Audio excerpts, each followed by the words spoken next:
Hi everyone, it's Colleen here. I'm just going to do a little oil painting demo today. Hopefully it'll all go well. With oil painting, safety is usually the first place to start because it can be quite toxic. Basically the setup, we need, oil paints are really just a mixture of three things, which is the pigment, the binder, and then the thinner. And you can add any other degree of medium to that you like. In fact, you can get dazzled with the array of stuff that's out there. The thinner that we use is usually turpentine, but not the pure gum spirits. We use the odourless one because it has less volatile hydrocarbons in it, so basically less harmful to the eyes and the lungs. Oils to use, I think, are linseed. This one is just a refined linseed oil. It does yellow a little bit, but not noticeably over time, just very slightly. This one is stand oil, which is a lot thicker, and to use it you need to add a little bit of thinner, which is solvent, as we talked about before, modified turpentine. Never use the pure turpentine gum, it's the most toxic. So, those are the oils that I like, and the turpentine. The paints I use, I prefer Winsor and Newton, but I've got a little tiny pack here which will probably be easier to open the lids because all of mine are pretty old and horrible. Well, you can usually find on the label what they are all about. The range from 1 to 5 on Holbein is usually the quality, and you get codes like relating to the opacity or the light fastness or permanence. I don't know that I've got a code on this one. Let me see. This is an older one. But what you will see on the newer ones is a little square, and if it's completely coloured in, that means the paint is completely opaque. If it's triangular with a half that's dark, that means that it's partly opaque. If it's just an empty square with a diagonal line through it, it means it's partly transparent. And if it's a completely empty square, that means that it's completely transparent. So that's what all those codes mean. And I won't go through all the letters and numbers, but it's related to the quality of the pigment and the length of time that it takes to produce it. So that will be reflected in the cost. So basically what I would say is if anybody's interested in doing oil painting, start with the student quality. I have 2 little pots attached to my palette so that I can easily reach the mediums. I have 3 jars here. One of them will be just pure thinner so that I can clean my brush between applications. One of them is going to be, if I wasn't using the small one, it's the same version of that. It's a mixture of oil and terps again. And the other one is staying empty for the end of the process because to reduce the risk of having to discard flammable material, I decant my thinner into an empty jar, and there'll be paint pigment left in the bottom which you can then dispose of, because there shouldn't be very much, but if you do, you have to put it in a sealed container, in a drum. Contact your local council on how to get rid of those waste products, but I don't usually have any waste products because the pigment goes into my oil rag, which I then cut with hot soapy water, and dishwashing liquid is the best one for it. Probably the next thing I should talk about is the brushes, and they all have different names, but it's related to the edge more than the type of filament. This one is called a dagger, and they come in various sizes, and I love the dagger. I can do anything with this except stab anything. It's good for edging, it's good for doing the background very, very quickly in uneven strokes. And smaller size daggers are good for all sorts of detail as you start to use more thick paint. So that's the dagger. This is a bright, and this is a filbert. So that's got a slightly rounded edge. That's long, flat bristles, and it's just sort of squared at the edge. This metal part is just the ferrule. Some of them are flat and some of them are round, but they're all for different effects. This one, where are we? These are that's another version of the filbert, but they're all just, you've used them in your oil painting. With oil, you can't really mix up one very basic set of 3 rules, which is thin first, So you go thick over thin, fat over lean, and slow over dry. So that means your thinnest medium with paint added should be your first layers. And you start by blocking in, so it's going to be very sketchy, very almost like a negative painting. You're just going to have big blocks of light and dark. And if you can squint your eyes a little bit, you can find that middle key tone. So that one goes in last. Put your big dark blocks, your big light blocks, medium tone. And then as you perfect, or not perfect, but as you progress with your picture, you start to use thicker layers. So that's called layering, and usually it has to be done over dry surfaces. But there's always an exception. With oil painting, if you prefer to do it all in one sit, all in one session, that's called alla prima, which is really wet in wet. So all the rules are out the window. You just keep applying the paint, moving it around whichever way suits you best. So you can do wet in wet with oil.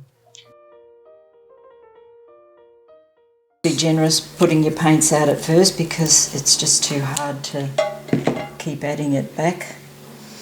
Some cadmium red, I'll use this little one. I'm just going to try and stick to the primary colours and mix whatever I need and just boost it a little bit with some burnt umber because that makes beautiful skin tones. For the skin tone, I like to start with an orange, add more or less white and more or less of either the cad or the blue to just warm it up or cool it down. But basically it's an orange mix, and then you can put any shade in according to what you can see with the light you've got. Lemon yellow, that's a good one in the skin, believe it or not. I might put a little bit of sap green in, but or phthalo green, but I probably won't use very much of it. That'll go into the background. Sometimes I can't see a picture emerge until I've got something on the background. Doesn't matter what colour it is because I'll invariably change it at the end.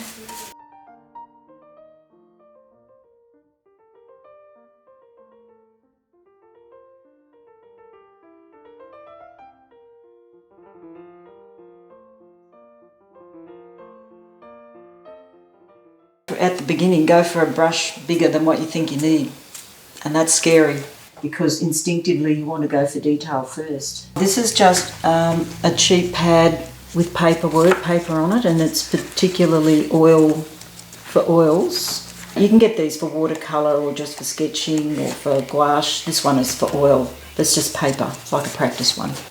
And usually I just like those three colours to start with, the white and the red and the lemon yellow, because most of this painting is skin tone, so that's where I'll be looking. I'm trying to match up the skin before I start. I'll go back to that and we go along, and I'll add light and dark in the background, but that's just to help bring the subject out a little bit and find my place. So we have a little bit of dark there. We've certainly got some dark at the side there. Doesn't have to look anything like her, it's just blocks.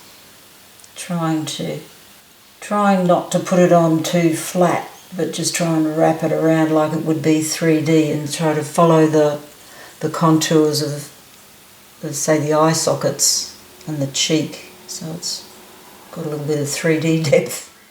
We have a lot of dark at the top of her hand there, so I'm looking at shapes rather than features, just looking at light and dark. And she's got a lot of dark behind the hand there and inside her collar. Very dark. We can turn these into nice little ridges later, but they're just going to be very streaky for now.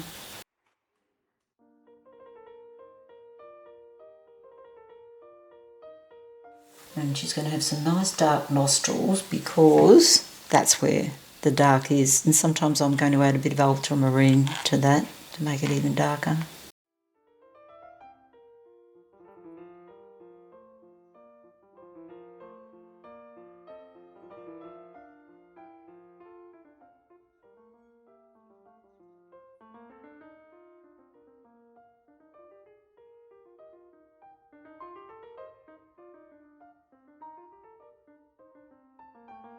There is another little trick you can use to add to the drying. If you don't like waiting around and painting over layers, you can add this glazing gel and you just use it like any other medium. You can put a little blob on your palette, and as you work it into the paint, it loosens up and becomes just like oil, but it's fast drying, so it's almost an alkyd in that way.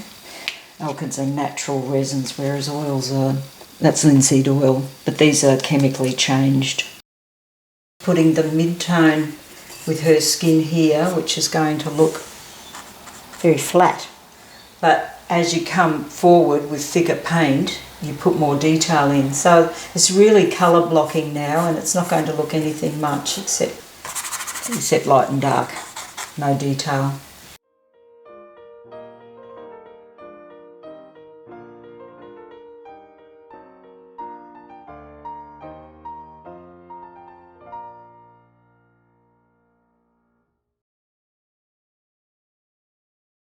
I won't even wash that paint off. Sometimes it's good to leave streaky colours in your brush. I like to sometimes tackle the background because it just makes me feel like she starts to come forward a bit. The difficulty with this one is that the light is actually more directly in front of her. It's not from the side, so you don't get any dramatic light dark, which would have been helpful. This top area and down the nose ridge is being hit by the most light, but then you've also got these highlights here.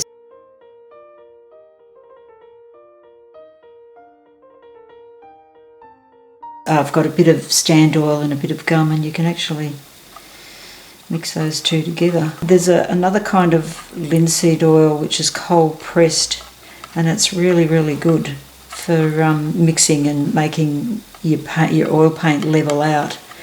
But once you've got the brush strokes on, the problem with it is that it's inconsistent in the way it makes the brush looks appear. I'm going to try and get her skin tone laid down, the basic one, and then change over the top.